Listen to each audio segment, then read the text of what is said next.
Hi everyone, my name is Yvonne Desai. I'm the founder of Decode Vitality.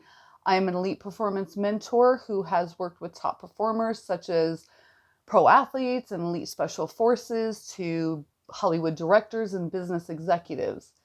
They come to my company because it's a one-stop shop for peak mental and physical performance in the most efficient, effective, and economical way that I have found in my 25 years of research and experience.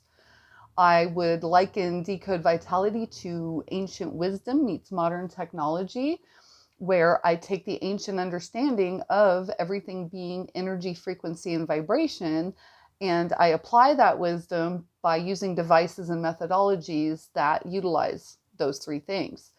I also create customized programs for my clients based on their goals and needs, as well as working with and collaborating with leading experts in their respective fields of stem cells, CBD, genetics, nutrigenomics, biomechanics, biochemistry, you name it, I got you.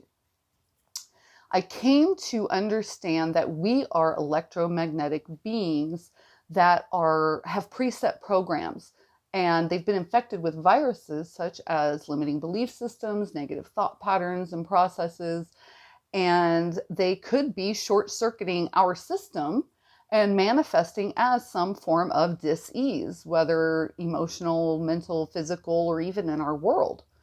And I go in and I go beyond biohacking and I decode vitality by removing those viruses and teaching you a special language code that allows you to write your own story and your code and embed it on your software so that you can have a much wider bandwidth and faster processing and get a much clearer signal so that you can learn to decode your vitality.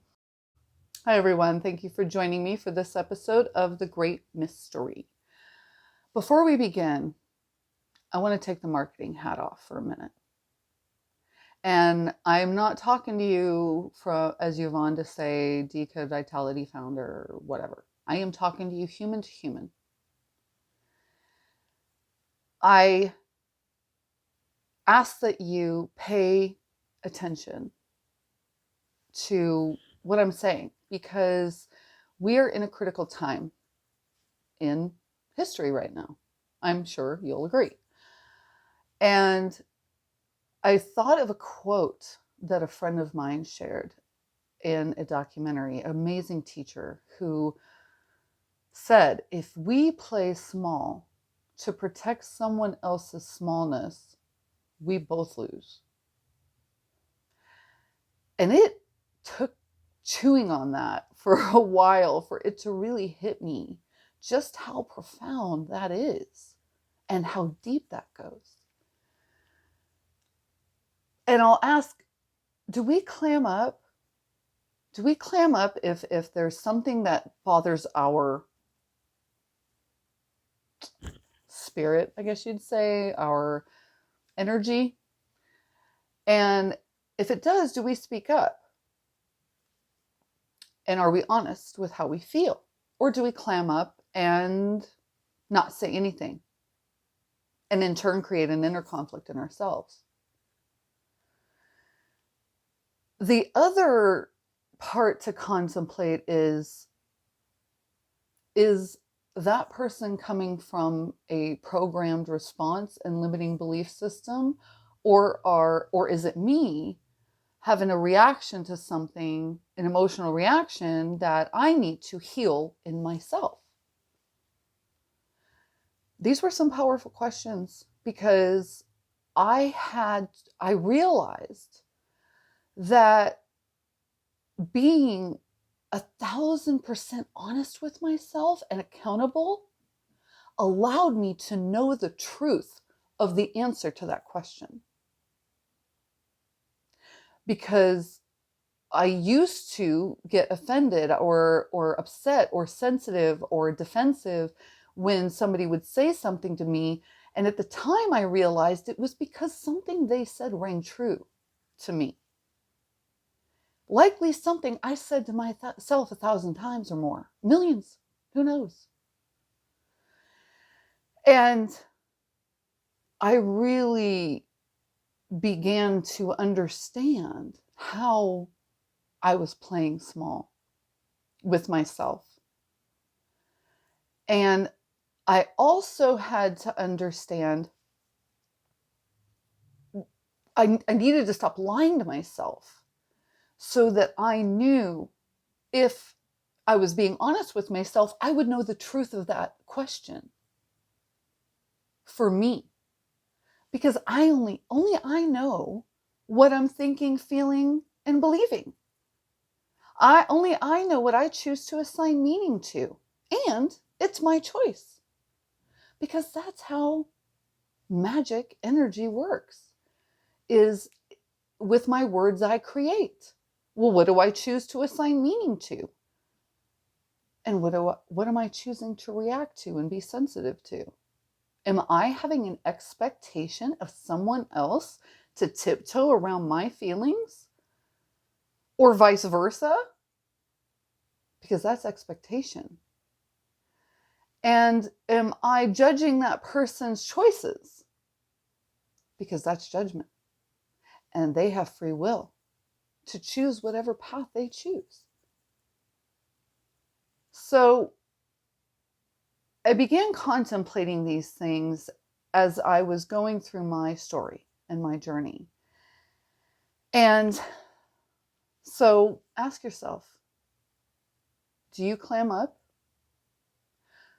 Or do you speak your truths, your feelings about how you're feeling about a situation? And are you willing to take an honest look at yourself and say, that's a limiting belief system that I have, or a negative thought process that I'm in, or pattern that I need to heal in myself? And if nothing else, don't project what you think and feel onto someone else. You can choose to think and believe and feel whatever you choose. Are we forcing somebody else to have that same point of view? And why? If we are, then why? Why do we concern ourselves and spend energy on something that has nothing to do with us at all? It's their choice. It's literally, I conserved so much energy when I came to understand that and be willing to own and or recognize when it was something I needed to work on. And by doing that, that assisted, and that's a big clue to uncovering the truth of your story, of your great mystery, and solving that puzzle. So I came to contemplate and ask myself, why was I spending so much energy, valuable, creative energy, judging others and having an expectation of them to believe, think, and feel the same way I do? And where did that feeling come from? My parents, yeah, and where did they learn it? So I didn't know what unconditional love was for most of my life, although I thought I did, because I was taught that abuse is love, that expectation was love, that judgment is love, guilt, shame, and fear was love. So no wonder I spent a lifetime getting the shit kicked out of me, because I realized finally that I was told that love is something it's not. And my intention with this message is to share with you that I'm sharing my experiences that I discovered about my journey, in hoping that it'll bring you the same priceless value that it did me in answering that question of what is love, really? And keep in mind, I'm sharing this from my perspective, in my experience of things that I was shown and drawn to in my great mystery.